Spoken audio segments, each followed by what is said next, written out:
Hello students, in this lecture we are going to discuss the concept of voluntary consumer organization. I hope you all are listen, be carefully and be attentively. Okay, let us start now. What is voluntary consumer organization?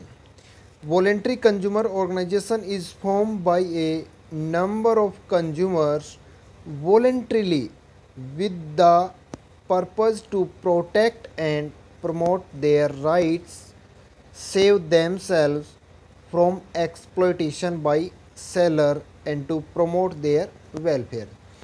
जो mainly जो है voluntary consumer organisation है उसका उसका जो creation है, उसकी जो रजिस्ट्रेशन है, उसका जो फॉर्मेशन है वो किस लिए की जाती है कि एक आम उपभोक्ता को जो है उसके राइट्स दिलाने के लिए, उनको प्रोटेक्ट करने के लिए, जो कि किसी भी प्रकार से उनके साथ में एक्सप्लॉयटेशन हो रहा है किसके द्वारा, बाय सेलर्स, और it's main motive to only and only for the welfare of the consumer against any type of the misleading or exploitation which one done by the seller. ये तो है voluntary consumer organization. As per we discussed in a previous lecture, ASCI Advertising Standard Council of India. देखिए these both terms are most important in a journal life as well as your lecture. Or both terms are interlinked and interconnected to each other, but they have also a some difference. अब हम discuss करेंगे कि how ASCI is differ from voluntary consumer organisation. ASCI है वो कैसे differ है जो है वॉलेंट्री कंज्यूमर ऑर्गेनाइजेशन से. देखिए सीधा सा है, बिल्कुल सिंपल. वॉलेंट्री कंज्यूमर ऑर्गेनाइजेशन है, उसकी जो क्रिएशन है वो किनके द्वारा की जाती है, जिसमें group of consumers only and only consumers, उपभोक्ता, कम से कम 10 उपभोक्ता जो है होने चाहिए इसके लिए, क्रिएशन के लिए, और ज़्यादा जो है कितने भी हो सकते हैं, कम से कम 10 उपभोक्ता मिलके और जो है एक ऑर्गेनाइजेशन का क्रिएशन करते हैं, और जिनका मेन मोटिव होता है कि टू सेव देम सेल्फ, ठीक है, and to promote their rights. और ये एक क्या है, सुओ मोटो क्या होता है, सुओ मोटो मीन्स क्या होता है, no government restriction. Voluntary consumer organisation में किसी भी प्रकार की कोई गवर्नमेंट रेस्ट्रिक्शन नहीं होती है in relation to their law rights, ठीक है, और जो कि कंज्यूमर्स के द्वारा क्रिएशन की जाती है. ये तो हो गई voluntary consumer organisation. Another term is ASCI advertising standard council of India. देखिए ये भी एक नॉन प्रॉफिट ऑर्गेनाइजेशन होती है, but it is mainly organised by the various experts like as advertiser, media representative, ad agencies and academician. ठीक है, जो बड़े लोग जो है, बड़े बड़े एक्सपर्ट जो लोग होते हैं वो जो है कहीं ना कहीं ASCI का क्रिएशन कर सकते हैं. ये तो हो गया difference between voluntary consumer organisation and ASCI advertising standard council of India.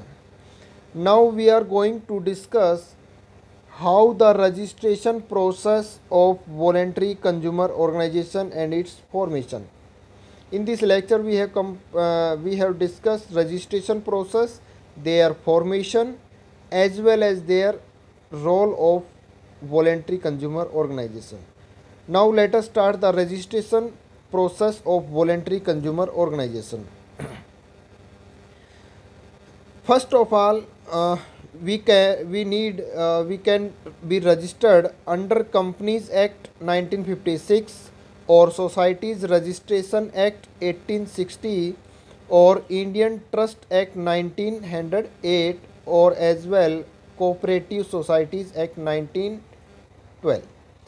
मतलब जो है हम इसकी रजिस्ट्रेशन, वॉलेंट्री कंज्यूमर ऑर्गेनाइजेशन की रजिस्ट्रेशन जो है हमें या तो कंपनीज एक्ट के तहत करवानी होगी, या सोसाइटी रजिस्ट्रेशन एक्ट है उसके तहत करवानी होगी, या फिर इंडियन ट्रस्ट एक्ट है उसके तहत करवानी होगी, या फिर कहीं कोऑपरेटिव सोसाइटी एक्ट है उसके तहत करवानी होगी. इनमें से ये जो भी एक्ट है इनके तहत हम अपनी कंपनी को रजिस्ट्रेशन करवा सकते हैं। Now let us start the process of registration, की जो प्रक्रिया होती है, जो प्रोसेस होता है रजिस्ट्रेशन का वॉलेंट्री कंज्यूमर ऑर्गेनाइजेशन का, वो कैसे होता है। First step, application for recognition. देखिए, before going to conduct any type of the business, we first of all we need application for recognition. सबसे पहले हमें क्या करना होगा, एप्लीकेशन डालनी होगी, किसके लिए, रजिस्ट्रेशन के लिए, रिकॉग्निशन के लिए।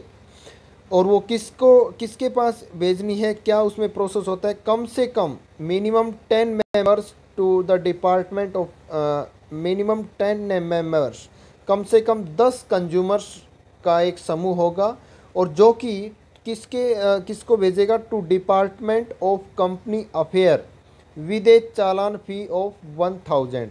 देखिए, चालान फ़ी एक डॉक्यूमेंटेशन चार्ज होता है, ठीक है। बाई गिविंग एन एग्जांपल हम ले सकते हैं कि भाई कोई भी आप किसी भी उसमें कोई भी एप्लीकेशन वगैरह लगाते हैं तो उसके लिए लिटिल सा हमें चार्ज देना होता है। तो सेम प्रोसेस ऐसे इसमें भी क्या होता है कि आपको एक 1000 रुपये का चालान बना के और कंपनी डिपार्टमेंट अफेयर को जो है रिकॉग्निशन के लिए सबमिट करवानी होगी। जब हमने एप्लीकेशन सबमिट करवा दी for the recognition, now the second step is verification of application. The verification of application is authenticated by the company affair authorities. जो भी कंपनी अफेयर अथॉरिटीज़ हैं उनके द्वारा जो है वेरिफिकेशन की जाएगी इस एप्लीकेशन की, क्या सच में ट्रस्ट वर्दीनेस है, क्या सच में ये जो है कंज्यूमर ऑर्गेनाइजेशन सेटअप करने जा रहे हैं, इनमें किसी प्रकार की कोई झूठ या फिर जो है फ्रॉड केस नहीं है। उसके बाद में थर्ड स्टेप आती है हमारी एक्नॉलेज स्वीकृति करती है कौन, कंपनी डिपार्टमेंट अफेयर। वो क्या करती है, बाई कंपनी अफेयर डिपार्टमेंट के द्वारा एक्नॉलेज किया जाता है, हाँ all the information are in this application are well verified by the company affair authorities, और उसके बाद में स्वीकृति मिल जाती है, सिग्नेचर वगैरह हो जाते हैं। इसके बाद में नेक्स्ट स्टेप आती है हमारी इश्यू सर्टिफिकेट। अब जो है कंपनी अफेयर डिपार्टमेंट जो है, जो भी रिकॉग्नाइज के लिए एप्लीकेशन आई थी वहाँ उसको जो है क्या देगा, सर्टिफिकेट देगा, सर्टिफिकेट। तो by company affair department, that is certificate of recognition, if any additional information by consumer association send with in 30 days. देखिए, जो इश्यू ऑफ सर्टिफिकेट का प्रोसेस होता है ये 90 डेज़ का होता है, लेकिन आपने एप्लीकेशन जो है लगा दी है, उसके बाद में अगर आप कुछ भी चेंजमेंट करना चाह रहे हो मेंबर्स में या फिर कोई पॉलिसीज़ वगैरह में, तो 30 डेज़ 30 दिन के अंदर अंदर ही आपको जो है कंज्यूमर एसोसिएशन को रिप्लाई करना पड़ेगा, कंपनी अफेयर डिपार्टमेंट को, ठीक है। अदरवाइज़ इसके बाद में अगर आप करोगे तो उसको जो है नेगलेक्ट, इग्नोर कर दिया जाएगा, उसको जो है माना नहीं जाएगा। उसके बाद में नेक्स्ट स्टेप आपके dispose of application if any with in 19 days. अगर आपको कुछ भी जो है ठीक करेक्शन वगैरह करानी है तो आपको अगर उसमें एडिशन इन्फॉर्मेशन देनी है 30 दिन के लिए, अगर उसमें उसके बाद में भी कुछ मिस्टेक्स, कुछ करेक्शन रह जाती हैं, वो आपको 90 डेज़ के अंदर अंदर ही देनी होंगी और उसके बाद में आपको सर्टिफिकेट मिल जाती है। तो आफ्टर दैन नेक्स्ट स्टेप है lost of certificate. Even any case, मान लीजिए आपकी सर्टिफिकेट जो है लॉस हो गई है, स्टोलन हो गई है, या किसी कारणवश आप कहीं रख के भूल गए हैं, और अगर आपको वो सर्टिफिकेट की डुप्लीकेट कॉपी निकलवानी है तो उसके लिए आपको एक 50 रुपीज़ का चार्ज देना होगा और आपको डुप्लीकेट सर्टिफिकेट इश्यू कर दी जाएगी। फॉर एग्जांपल, जैसे मान लीजिए स्टूडेंट्स वगैरह हैं, सर्टिफिकेट वगैरह उनकी कोई लॉस्ट हो जाती है, तो एट दैट केस वो क्या करेंगे, एक जो ऑर्गेनाइजेशन है उसमें वो एप्लीकेशन लगाएंगे और एप्लीकेशन में सारी इन्फॉर्मेशन गैदर करेंगे, और आफ्टर देन जो उसका एक छोटा सा चालान फीस वगैरह होगी, उसको आप उस स्टूडेंट्स को डुप्लीकेट सर्टिफिकेट इश्यू कर दी जाएगी। तो सेम प्रोसेस ये होता है सभी में। After that next step is refusal of grant certificate. Refusal of grant certificate में क्या है, if any wrong information shall be inform by the consumer organisation. ठीक है, अगर कंज्यूमर ऑर्गेनाइजेशन या कंज्यूमर एसोसिएशन के द्वारा कुछ रिफ्यूज़ मतलब कुछ इग्नोर कर रही है, कुछ इनकार कर रही है उसमें कुछ इन्फॉर्मेशन के रिगार्डिंग, तो एट दैट केस जो है आपकी एप्लीकेशन के लिए अगर डालना है आपको इनकार के लिए, तो ये स्टेप होती है। After then next step is send copies to authorities. A copy of certificate of registration send to consumer dispute redressal commission. ठीक है, आपकी जो एक कॉपी है सर्टिफिकेट की, एक कॉपी जो है कंज्यूमर डिस्प्यूट रिड्रेसल कमीशन के पास में भेजी जाती है। ठीक है, फॉर फर्दर वेरिफिकेशन के लिए मान लीजिए। ये थी हमारी इसकी स्टेप्स। अब आता है इसकी फॉर्मेशन ऑफ एप्लीकेशन। जो आप एप्लीकेशन लगाएंगे means we can say memorandum of application या मेमोरेंडम ऑफ ऑर्गेनाइजेशन। ठीक है, इसमें आपकी वो ऑल इन्फॉर्मेशन जो है गैदर होंगी, कौन कौन सी इन्फॉर्मेशन, कितने एम्प्लॉयज़ काम कर रहे हैं ऑर्गेनाइजेशन में, किसका क्या वर्क है, किसकी क्या ड्यूटीज़ है, कौन बीओडी है। ठीक है, और उसकी एक कॉपी जो है हर 3 साल के बाद में हमें अकाउंट डिपार्टमेंट में सबमिट करवानी पड़ती है। हम इसका process step by step discuss करते हैं। Formation of application. ठीक है, memorandum form of application is given to the central government in the department of company affair for the registration और रिकॉग्निशन ऑफ कंज्यूमर एसोसिएशन। सबसे पहले हमने क्या किया, जो हमारा फॉर्म ऑफ एप्लीकेशन है वो किसके पास भेजा जाएगा, सेंट्रल गवर्नमेंट के द्वारा कंपनी डिपार्टमेंट अफेयर के पास में for the registration and recognition of consumer association.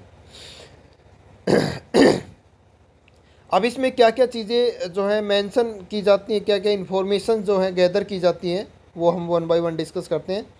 First one is name of the consumer association.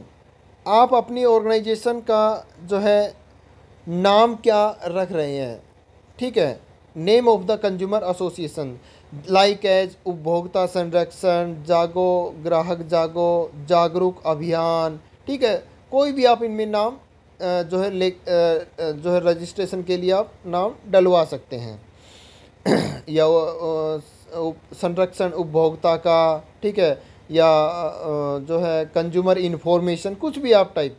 Second step आपकी इसमें आती है address of consumer association. Means किस जगह पर आप अपनी ऑर्गेनाइजेशन सेटअप करना चाह रहे हैं, सेटअप करने के लिए वो रजिस्टर्ड ऑफिस होना चाहिए, और वो जो भी ब्रांच है जहाँ भी आप सेटअप करने जा रहे हैं उस जगह के लिए। नेक्स्ट वन है third step, if registered date of registration mention in it. अगर आपने पहले से ही रजिस्टर्ड करवा रखी है अपनी ऑर्गेनाइजेशन, तो डेट ऑफ रजिस्ट्रेशन मेंशन करनी होगी। ये मेनली किस पर्पज़ के लिए होता है, फॉर द फर्दर ब्रांचेज। अगर आप मान लीजिए और कोई ब्रांच सेटअप करने जा रहे हो, दूसरी तीसरी चौथी branch consumer organisation consumer association की, तो उसके लिए है। नेक्स्ट वन है number of members in consumer association. कितने मेंबर्स, मैंने आपको बताया कि कम से कम मिनिमम 10 मेंबर्स तो होने ही चाहिए, उसके बाद में ही ऑर्गेनाइजेशन हम सेटअप कर सकते हैं, उसके लिए एप्लीकेशन हम डाल सकते हैं। नेक्स्ट वन है after that objective of association. जो आपने कंज्यूमर ऑर्गेनाइजेशन सेटअप करने जा रहे हो या कर चुके हो, उसका मेन मोटिव क्या है। सिंपल सी बात है भाई, toward the consumer protection, consumer को राइट्स के बारे में, कंज्यूमर को अवेयर करने के लिए, कंज्यूमर को वेलफेयर देने के लिए, कंज्यूमर को सेटिस्फेक्शन प्रदान करने के लिए मेन ऑब्जेक्टिव होता है कंज्यूमर एसोसिएशन का। आफ्टर द नेक्स्ट स्टेप है इसकी name address of BOD, government और काउंसिल टू इंटरेस्टेड। इसके अंदर वो सारी डिटेल इन्फॉर्मेशन मेंशन की जाएंगी कि आपने बोर्ड ऑफ डायरेक्टर की कौन सी गवर्नमेंट से, कौन से काउंसिल से आपने जो इसको स्वीकृति करवाया है, किसको, कंज्यूमर एसोसिएशन को, कंज्यूमर ऑर्गेनाइजेशन को। आफ्टर दैट नेक्स्ट स्टेप है year wise detail of work done by association. हर एक साल का कंप्लीट ब्यौरा जो है आपको देना होगा, किसको, कंपनी अफेयर डिपार्टमेंट को। नेक्स्ट स्टेप है copies of last 3 years accounts and annual reports if any. अगर आपने रजिस्ट्रेशन पहले से करवाई हुई है तो उससे लास्ट 3 साल का जो अकाउंट रिकॉर्ड है वो सारा उसका डाटा, और annual report means all information related to the organisation in a well form. जो भी रिपोर्ट्स है तैयार की आपने उसको जो है कंपनी अफेयर डिपार्टमेंट को भेजनी होगी। नेक्स्ट स्टेप है detail of organisation laboratory for the purpose of protect of consumer interest. अगर मान लीजिए आपने किसी प्रकार की कोई लेबोरेटरी या कोई ऑर्गेनाइजेशन जहां पर आपने रिसर्च सर्वे किया हुआ है, ठीक है, कंज्यूमर इंटरेस्ट, जैसे मान लीजिए मार्केट में सर्वे किया आपने, मार्केट में जाके कंज्यूमर के इंटरेस्ट के बारे में जाना, कंज्यूमर के अवेयरनेस प्रोग्राम वगैरह चलाए हुए हैं, या कोई आपने लेबोरेटरी सेटअप की हुई है जहाँ पर कंज्यूमर को नॉलेज इन्फॉर्मेशन दी जाती है, just like that. If any अगर है तो उसका जगह का नाम, डेट ऑफ रजिस्ट्रेशन, प्लेस और हेड सिग्नेटरी, मतलब जो हेड होगा उसका सिग्नेचर के साथ में वो भी इसको आपको सबमिट करानी होगी। लास्ट वन है आपकी इसमें step verification. It is solve me verify that the जो जागो ग्राहक जागो consumer organisation setup under the company department affair setup at a place so and so, जो भी आपकी जगह है वो सारी इन्फॉर्मेशन आपको इसमें डालनी होगी। आफ्टर देन जो हेड होगा उसके सिग्नेचर होंगे। ये है इसका फॉर्मेट ऑफ एप्लीकेशन या फॉर्मेशन प्रोसेस ऑफ एप्लीकेशन। तो भाई ये था इसका formation and registration process of voluntary consumer association या वॉलेंट्री कंज्यूमर ऑर्गेनाइजेशन। अब बात आती है कि क्या इसका कोई अहम रोल है। बिल्कुल भाई, देखिए roles of voluntary consumer organisation, because this is a non profit organisation and its motive is only and only to the consumer welfare, consumer interest, consumer protect regarding their rights। तो कुछ एक roles हम इसमें discuss करते हैं। First one है consumer awareness and education. बिल्कुल simple है, कंज्यूमर को जागरूक करना और उनको शिक्षित करना जो है डिफरेंट मीडिया की फॉर्म में, ठीक है, बाय रेडियो हो गया, टीवी हो गया, सेमिनार्स वगैरह दिखा के, कॉन्फ्रेंस वगैरह, विजुअल एड्स वगैरह, ठीक है, अबाउट देयर राइट्स, उनके जो अधिकारों के बारे में, ठीक है, अवेयरनेस प्रोग्राम वगैरह चला के। सेकंड रोल है इसका यूनिटिंग कंज्यूमर। इसका मेन मोटिव क्या होता है कि कंज्यूमर्स जो है, उपभोक्ता जो है, उनमें एकता प्रदान करना। देखिए अगर कंज्यूमर डिस्ट्रैक्ट हो जाएंगे तो कहीं ना कहीं क्या होगा, कंज्यूमर एक ऑल कंज्यूमर्स को जो है वेलफेयर प्रदान नहीं किया जाएगा। लेकिन पहले हम कंज्यूमर में यूनिटी लाएंगे, एकता लाएंगे। For powerful market force like genetically modified food hybrid system. बिल्कुल सिंपल। देखिए आपसे जो है कई बार क्या करते हैं कि बोला कि ये हाइब्रिड है, ये बीज हाइब्रिड है या ये सीड हाइब्रिड है, तो उस केस में क्या होगा कि आपसे ज़्यादा पैसे वसूले जाते हैं। जैसे आज आप लोग देखते भी होगा एग्रीकल्चरल प्रोडक्ट में ज़्यादा इसमें एक्सप्लॉयटेशन होता है कि मान लीजिए सीड्स है, उसके ऊपर कोई भी कलर वगैरह करके बोला हाइब्रिड सिस्टम है, मतलब उन्होंने क्या किया, इसको जेनेटिकली मॉडिफाई किया और उसके बाद में एक के भी 2 दाम वसूल रहे हैं। मतलब जो इसका प्राइस है उससे भी ज़्यादा वो कंज्यूमर से वसूलते हैं, ठीक है। तो कहीं ना कहीं कंज्यूमर को नॉलेज होगी, अवेयर होगा और वो उनमें यूनिटी होगी, तो वो इस टाइप के एक्सप्लॉयटेशन से बच सकते हैं।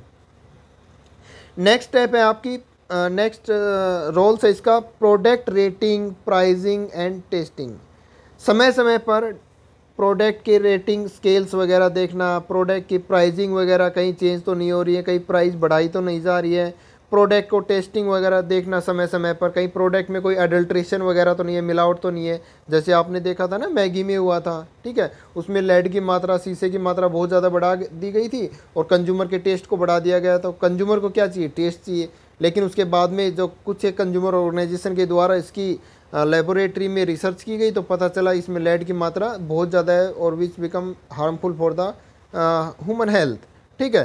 तो एट दैट केस जो है समय समय पर टेस्टिंग वगैरह करना, ये भी कंज्यूमर ऑर्गेनाइजेशन का अहम रोल है इसमें।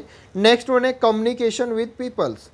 समय पर लोगों से टाइम टू टाइम जो है इंटरेक्ट करते रहना regarding their product safety, protection, adulteration, है ना। अगर किसी भी प्रकार का कोई मिलावट आ रहा है, प्राइस प्रोडक्ट के प्राइस रेट ज़्यादा वसूले जा रहे हैं, या जो है कंज्यूमर का एक्सप्लॉइटेशन वगैरह हो रहा है कहीं पे, तो लोगों से समय समय पर कंज्यूमर से इंटरेक्ट करना, ये भी इसका मेन मोटिव होता है, रोल्स होता है कंज्यूमर एसोसिएशन का, कंज्यूमर ऑर्गेनाइजेशन का।